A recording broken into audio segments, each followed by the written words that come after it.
Imagine a night with no light. No candle, no torch, no phone screen glowing in the dark, just black, total and complete. And somewhere out there in that darkness, something is watching you. This was not a nightmare. This was Tuesday for the first humans. For almost 2 million years, our ancestors lived on this planet without knowing how to make fire, 2 million years without a single flame they could call their own. To put that in perspective, modern civilization is only about 6,000 years old. Fire, the thing you use to make your morning coffee without a second thought, was once the single most dangerous piece of technology on Earth, and most humans could not create it, control it, or even understand it. So how did they survive? No fire to cook their food. No fire to keep them warm. No fire to scare off predators in the night. And yet they lived. They raised children. They spread across entire continents. And somehow, without the one tool most of us cannot imagine living a single day without, they did not just survive. They built a species. This is the world before fire, 2 million years of nights with no light and no safety net. And it shaped everything about what you are right now. By the end of this video, you will not be able to look at a lighter, a stove, or a campfire the same way again. Rewind 2 million years, to a savanna where the most dangerous predator was not the lion. It was the dark itself. Picture the African savanna, roughly 2 million years ago. The sun sets fast near the equator.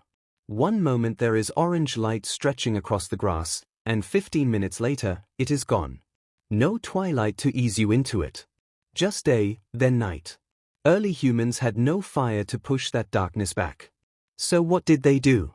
The answer is stranger than you would guess. They went up. Many early human ancestors, especially before the rise of Homo erectus, still had the ability to climb trees efficiently. At night, they would retreat into the branches, weaving together makeshift nests out of leaves and vines, much like chimpanzees still do today. Up in the canopy, lions and hyenas could not easily reach them. It was not comfortable. It was not safe. But it kept them alive one more night. As humans evolved and their bodies changed, climbing became harder. Legs built for walking long distances are not built for gripping branches. So our ancestors had to find a new solution on the ground, and that solution was each other. Group sleeping became one of the most important survival strategies in human history. A lone human in the dark is an easy meal. A group of 20 humans, huddled together, taking turns staying awake to watch for danger, is a much harder target. This is likely where one of our oldest instincts comes from, the deep, uncomfortable feeling of being alone in the dark. Your body still remembers a time when that feeling meant real danger.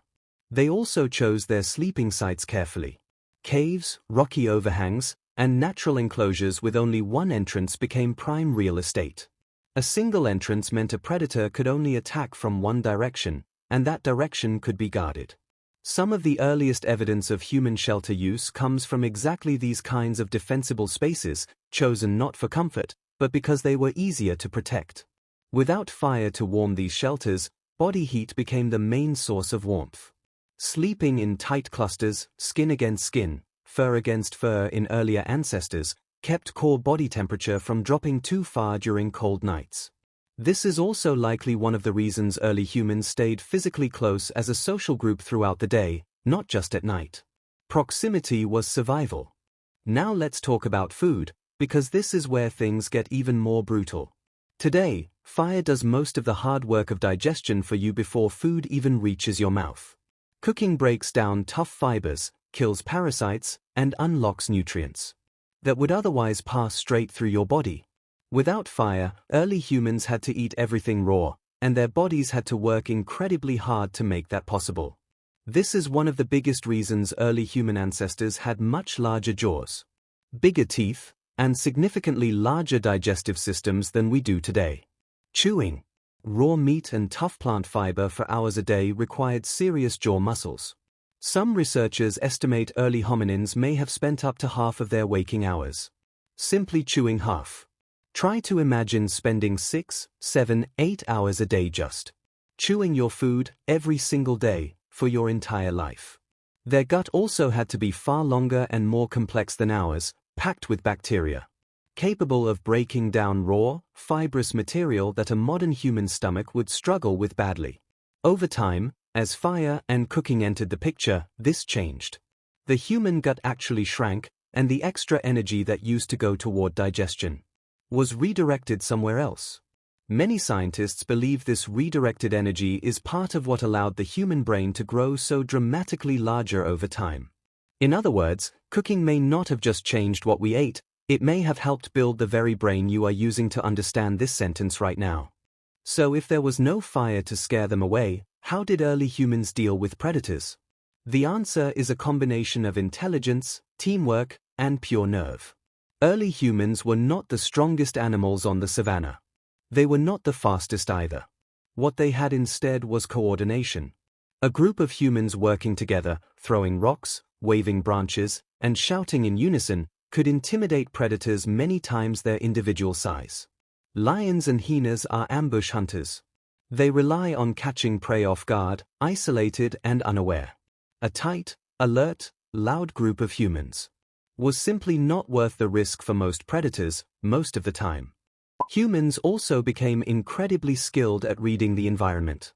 Learning the specific warning calls of birds and monkeys, watching for disturbed grass, noticing subtle shifts in animal behavior nearby. All of this became second nature, because missing a warning sign could mean death. This hyper-awareness is baked into us. Even now, that unexplainable feeling of being watched, that instinct to suddenly look over your shoulder in a quiet place, may be an ancient alarm system still quietly running in the background of your brain.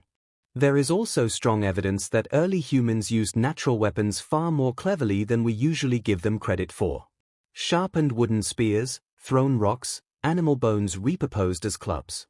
None of this required fire to create. Only patience and practice. Then one accident was about to rewrite the entire future of our species. We do not know exactly when the first human controlled a flame on purpose.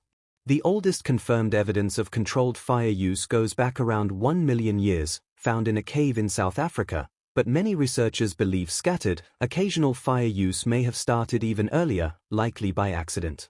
Perhaps a lightning strike left behind smoldering branches, and a curious, hungry human dared to keep the flame alive instead of running from it. That single decision may be one of the most important moments in the entire history of our species. Fire meant warmth without needing a crowd of bodies. Fire meant light that could push back the darkness that had ruled every single night before it. Fire meant food that was easier to digest, safer to eat, and packed with more usable energy. And fire meant predators, for the first time in human history, had a real reason to stay away. Here is the number that is hard to sit with.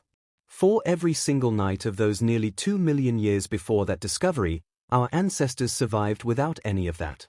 No warmth on demand. No light on demand. No safety on demand. Just raw instinct, tight communities, defensible shelter, and an almost unbelievable will to make it to morning over and over and over again. Every single one of us alive today is a direct descendant of humans who survived that world. Not the strongest humans. Not the fastest.